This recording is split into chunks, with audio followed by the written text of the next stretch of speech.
powers combined, I am Captain Planet!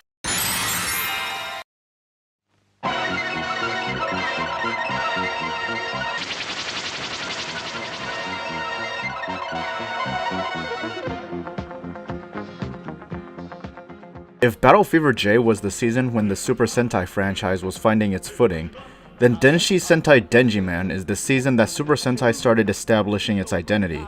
Almost nothing Denziman does diverges much from the core concept of Battle Fever J.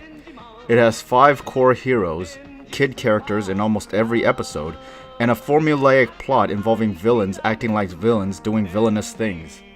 Despite all of that though, Denziman is a far more enjoyable season to watch.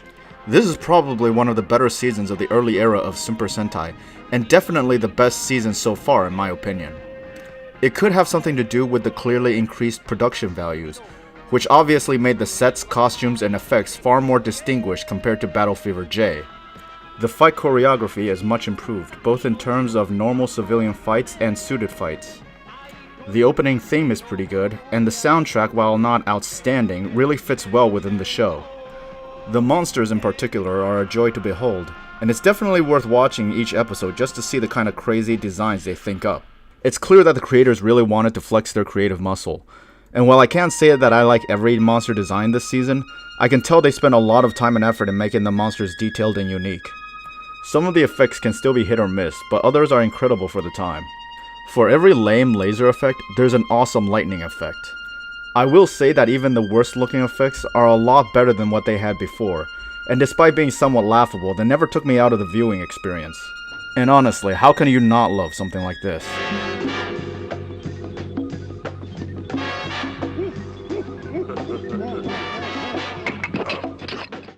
The creators clearly wanted to create a greater sense of scale, so they had a lot of scenes where the characters are shown next to their vehicles to show just how large their vehicles are.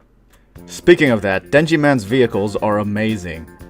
They command the Denji Tiger, a really cool looking tank that holds the Denji Fighter, which transforms into the Dai Denjing, making it the first transforming mecha in Super Sentai. The Dai Denjing is a pretty cool looking mecha, albeit a little boxy, and a lot of the effects related to it are really well done, so the mecha fights are always a highlight during the episodes. Denziman is also the first series with a transformations trinket, even though it's pretty simple. The Denziman members each have a ring called the Denji Ring, which they hold out and shout Denji Spark, after which their suit appears and they transform. The rings themselves are simplistic and well designed, with a distinctive Denziman D insignia and color-coded jewels on each ring. The Denziman suits though aren't as well designed in my opinion. In direct contrast to last season, I think the helmets are fine, but the suits are really ugly. I admit that they grew on me as the show progressed and I eventually stopped noticing them when I was watching the action, but I'm still not a huge fan. The helmet visors are a little big, but I like the circuitry and the mouthpieces, and Red's helmet standing out with some subtle yellow highlights is pretty cool too. The suits are just each Denziman's primary color with white horizontal lines on the jumpsuit depending on the member's rank within the team, and a badge with the Denjiman insignia. Clearly it was supposed to be similar to the Go Ranger suit, with a different number of lines denoting rank, but here the design aesthetic just doesn't work. Denji Red is okay because it's just the one strip, but the more lines there are, the worse the suit looks. Like one of those ugly sweaters your grandma knits for you that you're obligated to wear so you don't hurt her feelings. It's also a really big pet peeve of mine that they stop the designs on the front of the suit at the midline of the suit. That's like wearing half a shirt. No one does that. Regardless, I find that the execution of the ideas that the creators had played a far bigger role in how much better Denziman ended up being than last season.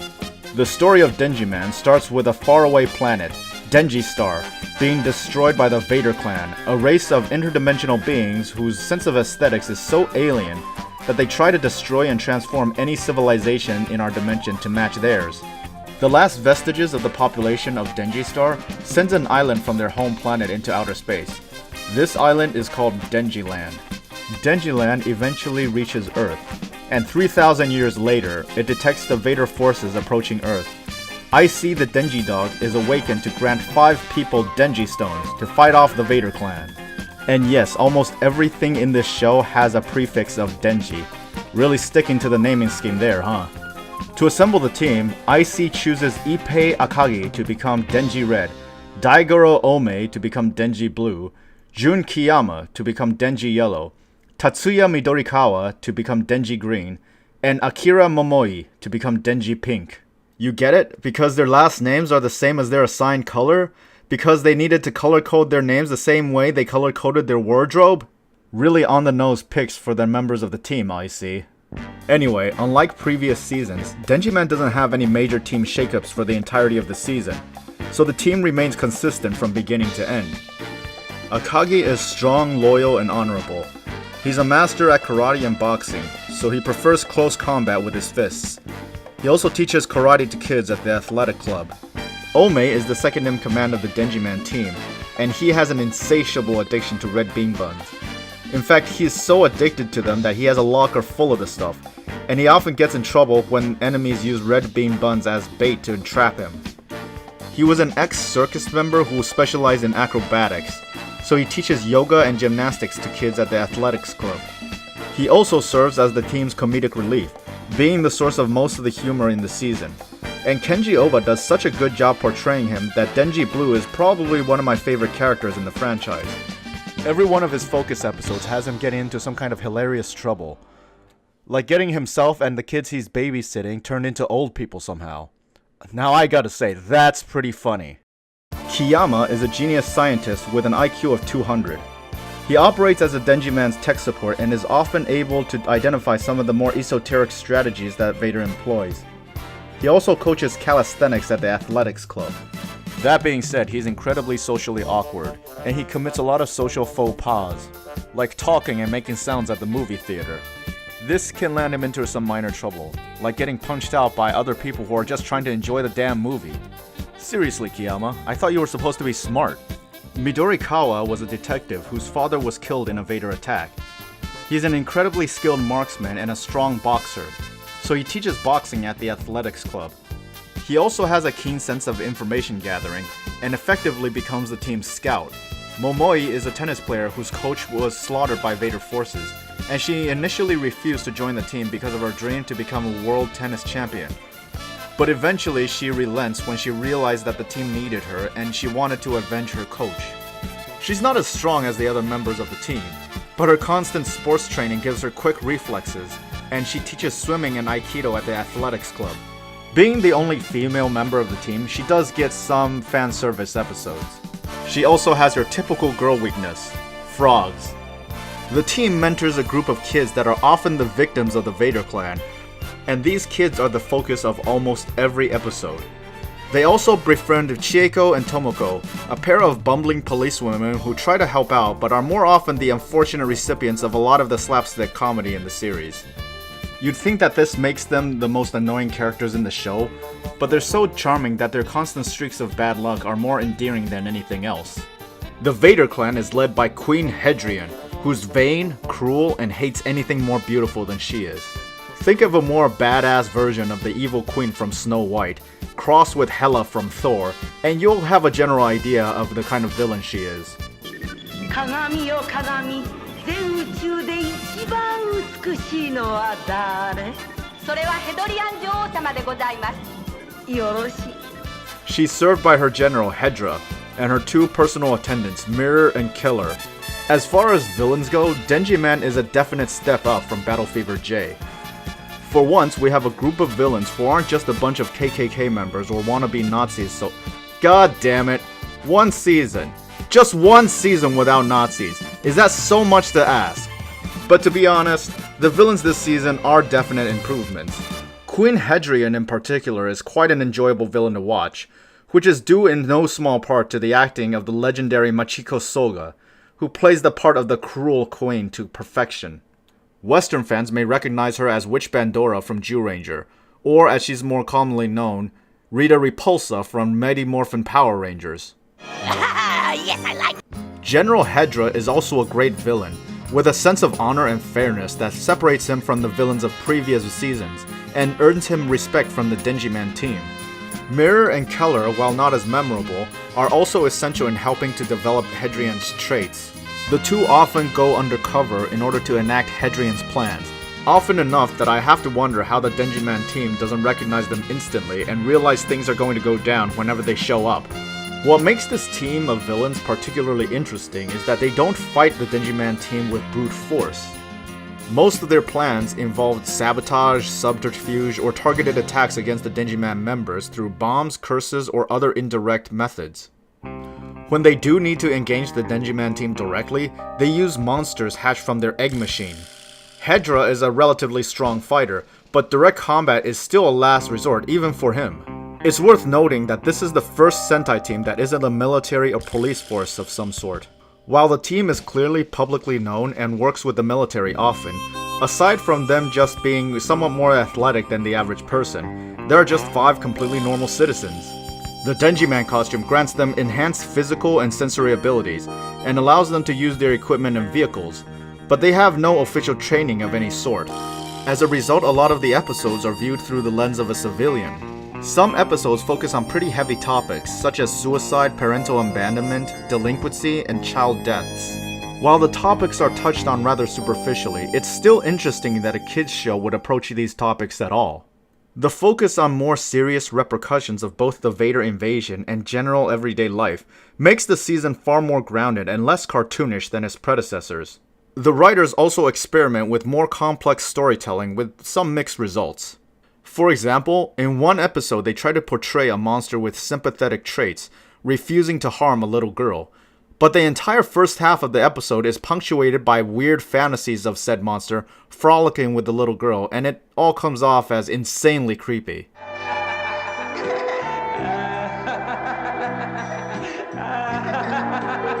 I'll just let that speak for itself.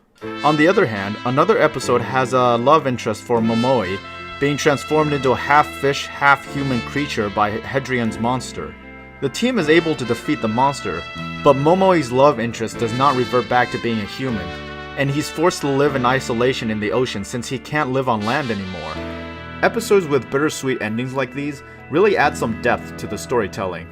Denjiman really tried to break away from the storytelling methods that were typical for Sentai shows of the era, and while it didn't always succeed in every episode, the writers definitely deserve credit for the episodes that did succeed. That's not to say that there aren't more light-hearted episodes with absolutely absurd storylines though.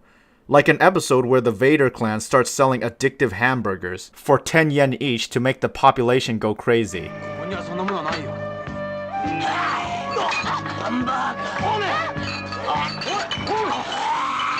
Now that's just a ridiculous concept, but it is unbelievably entertaining.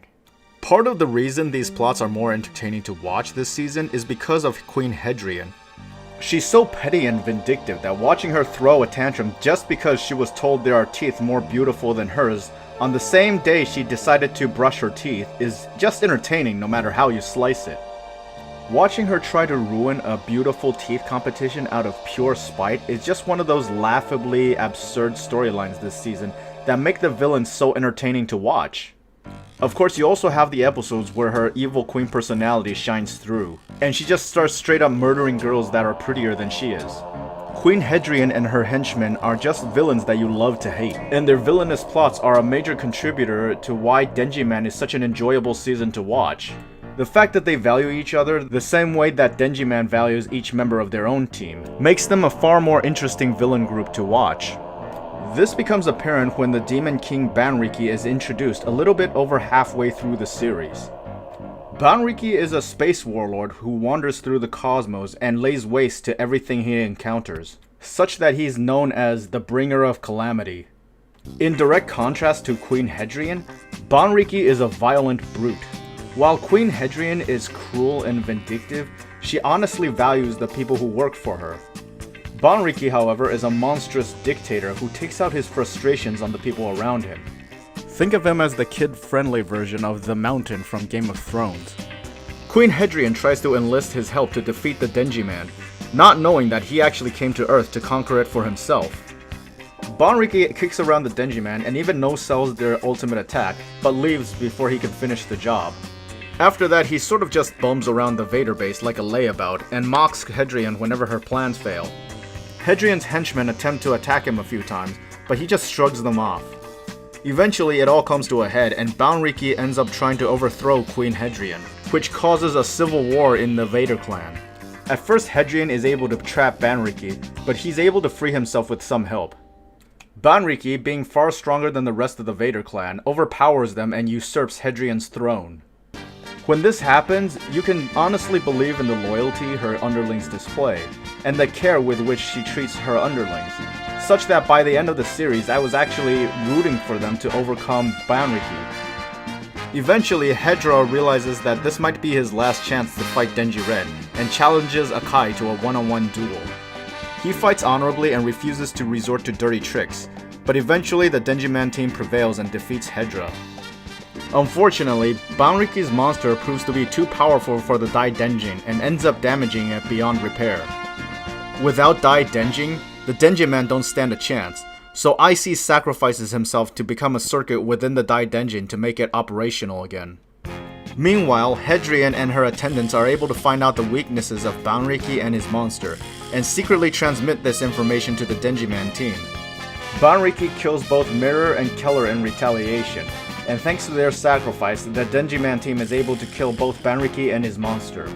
With their enemies on the ropes, the Denjiman team storms the Vader base and finds that Queen Hadrian has left a message for them.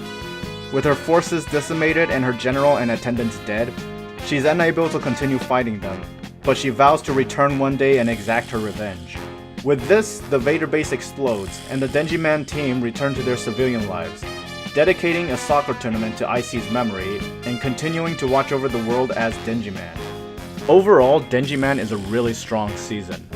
I mean, there are definitely flaws, the finale's a little rushed, and the heroes aren't developed much beyond their base personalities. But all of that pales in comparison to how entertaining this season actually was. You'll notice that I didn't talk much about the heroes, and focused more on the villains for this episode. That's because most of the major story elements don't affect the hero team at all.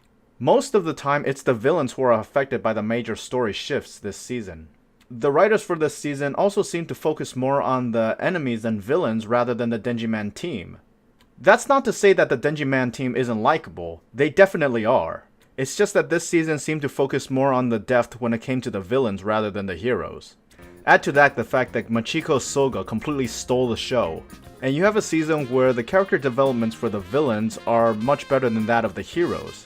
Seeing Machiko Soga in her pre-Bandora days is also a treat as well, and I highly recommend this season if only to watch her performance. But what happened to Queen Hadrian? Where did she go and what is she planning? Is the threat of the Vader clan truly gone, or is it still out there waiting for Queen Hadrian to regroup its forces for another attack? All these questions will reach their resolution in the next series, Taiyo Sentai Sun Vulcan. Join me next time and I'll tell you all about it.